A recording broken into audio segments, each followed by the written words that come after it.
What's up, guys? DevildogGamer here. Today we're going to be talking about Battle State games and the 0.13 update that just came out, and what I think about it, what I think's going wrong, and what I think's going to change, or maybe hopefully changes.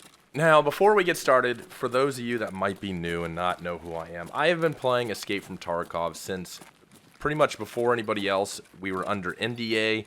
We weren't allowed to talk about it. We were playing developers' release of it well before the game first touched anybody's hands, and ever since then I have absolutely loved it. Now, that doesn't mean it's not chock full of things that I don't like, or it has criticism. I don't have criticism towards the game. I'm not blindly in love with this game. I see the things that are wrong with it.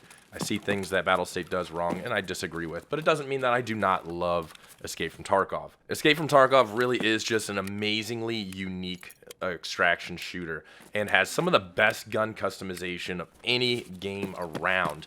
But it is chock full of things I don't like, and there are a ton of problems currently with it.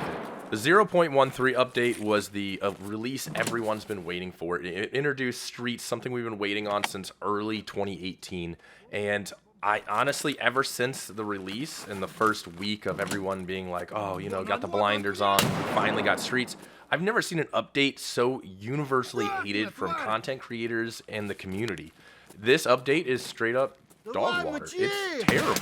So what makes it terrible? Well, the sound is absolutely atrocious. On majority of the maps, you can't tell if somebody's above you, below you, left of you, right of you. Your own footsteps sound like they're coming behind you sometimes. It is the worst it has ever been. Now, sound has been an issue since 2017. They still haven't sorted this problem out.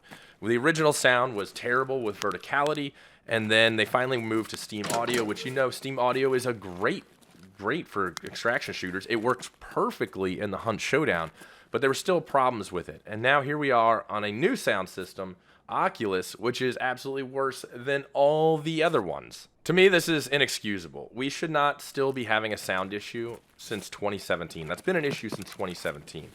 This is a day one issue with Escape from Tarkov that Battle State still hasn't addressed and somehow made it worse, which you can take onto account of a few things. First of all, it's clear that this update wasn't ready, and it's clear that Battle State doesn't even play nor test their own game.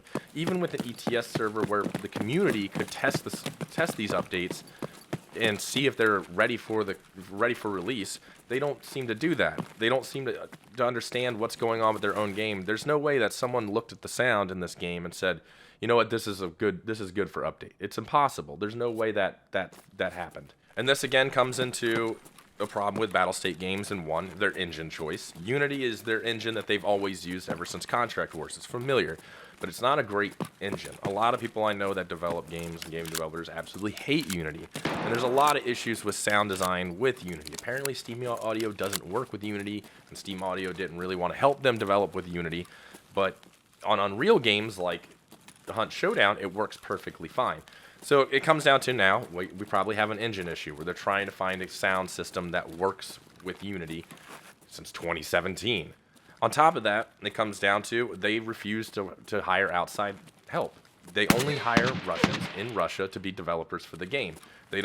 There's a small talent pool right there. And I'm sure it's an even smaller talent pool for, you know, sound designers that know Unity, you know, inside Russia. That's probably a even smaller talent pool. So therefore, they still have that issue. Well, small talent pool, engine that doesn't seem to work with sound design stuff, and it's an issue since 2017.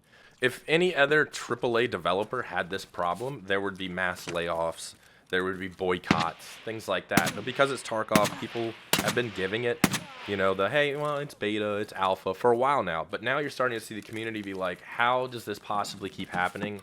And this will never be fixed. And you're starting to see them turn against Battle State games and start to realize, hey, they're not doing a good job with this. And now we turn to Streets. Streets was the map everyone was excited for. And when I first got on it, I was having so much fun with it. Sure, there were issues here and there with lag and desync. And, you know, after the first few days, it's just the servers. You know, it's the first few days of servers. And after, you know, the first week, it's like, okay, maybe the servers are a little ruined for this map. And after the second week, you're like, oh, okay, this map just does not work. And now you're still getting these lag and desync fights on Streets only, the only map, that these things happen on that are constantly happening. So maybe it's like, hey, maybe it's not the server, maybe it's just the map is broken. It's so broken that it's almost unplayable during the day. You have to do nighttime runs when less people are on the server, and it seems to run okay. But then sometimes you run into these 10 to 20 minute long lag spikes that you can't go anywhere because you're just desyncing or being teleported back. And it's only on streets. So it's not a server problem, it's a map problem. This again comes down to this update was obviously not ready nor play tested. We have ETS servers. Let the ETS guys test these things out before you push them out. And the theory is that we come down to Twitch drops. Now, if you didn't remember, because of the war in Ukraine, Twitch wasn't doing drops with Russian companies anymore, i.e. Battlestate Games, which is the big thing that they do every year. Now, it seems that this year they got it approved, and we had it, and it looked like they rushed this update out to align with the scheduled drops that they finally got permission for. So therefore, the patch was kind of rushed out, which it does show. The map is been in development for God knows how long. These things shouldn't be happening. We shouldn't still be 3-4 weeks into this with these kind of lags, spikes happening on one map only.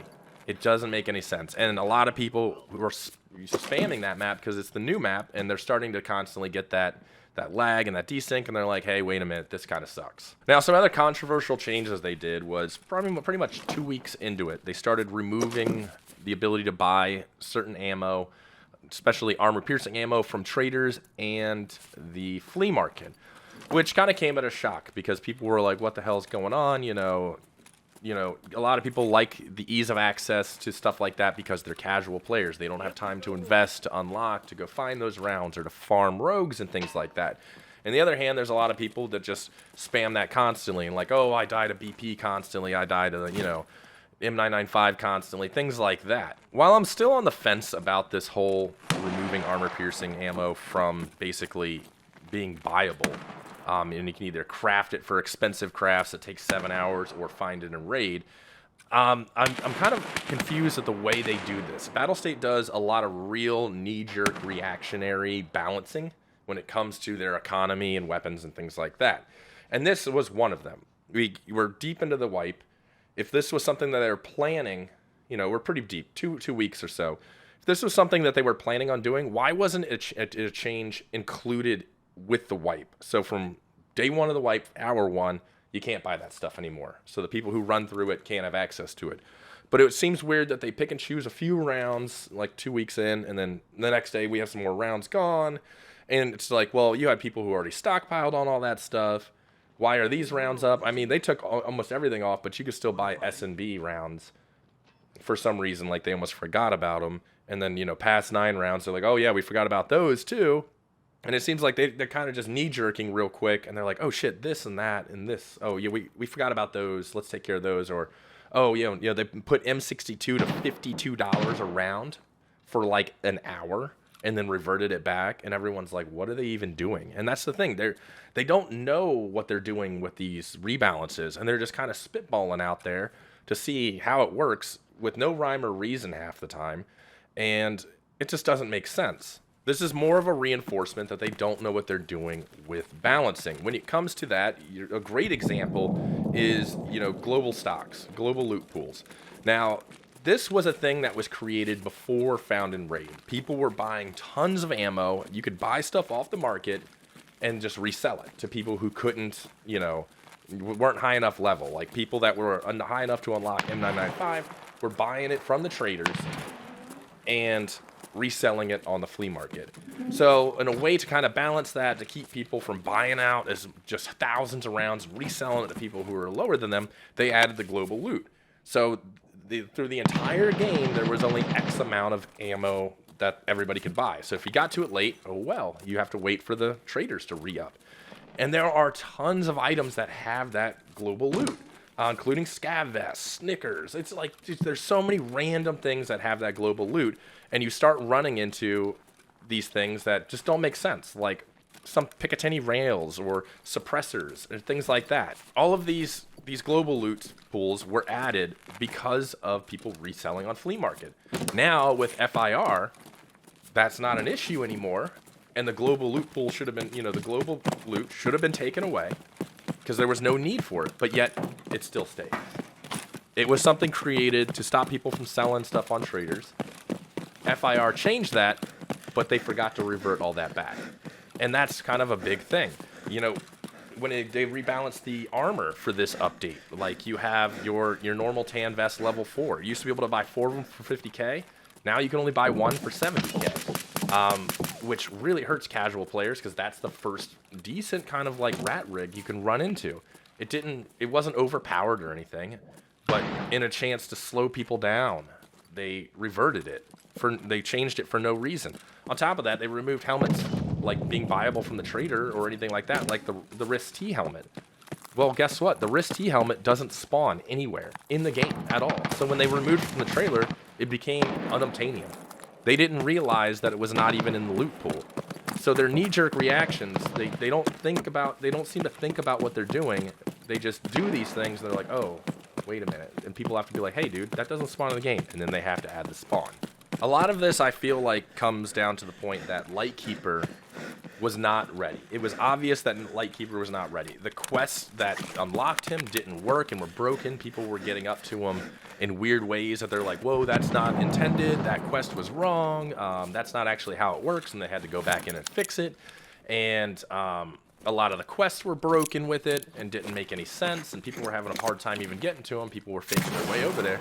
And people were kind of realizing, hey, Lightkeeper's broken. So in a way to slow people down while they fixed up Lightkeeper, they're adding these measures to make sure players level slower and get gear less frequently to help them level up, to kind of give them a second to change Lightkeeper. And I'm sure all that armor-piercing ammo that they removed is going to be sold by Lightkeeper, if it actually even works.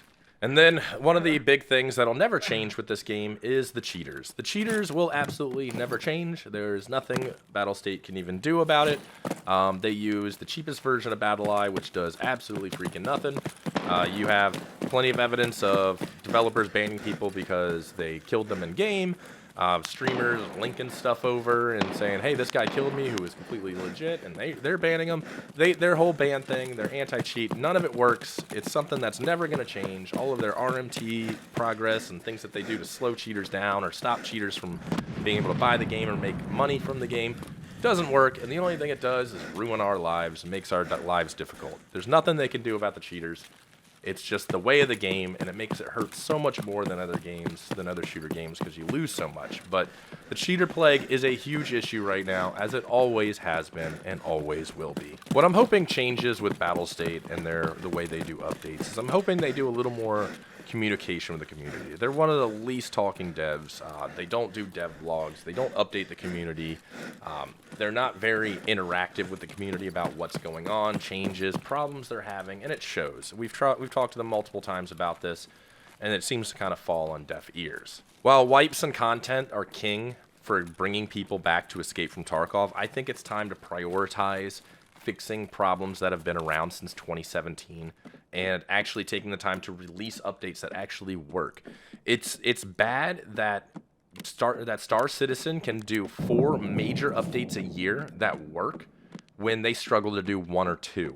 That's when you know you have problems. That's unacceptable. The fact that almost every update is released buggy, broken, and the community's fighting and upset about how these updates come out, you know, they should stop looking at the numbers of who's streaming the game, how many people are watching it, how many people are playing it, and start focusing on making the game playable and enjoyable. The players will come.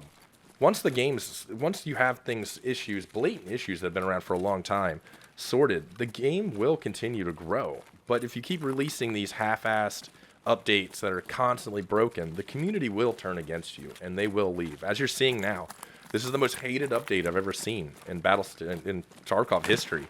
I see nothing but complaints. I don't see anybody defending it anymore. And Battlestate really needs to open their eyes, take a look at what they're doing with the game, and focus on making it the best game possible. So I want to know what you guys think. Let me know down in the comments below. Do you think Battlestate's ever going to fix the problems? Or do you think these problems are going to be around forever? Do you think that, you know, we're just going to constantly keep getting broken update after broken update? Let me know what you think, guys. Talk to you later. Peace.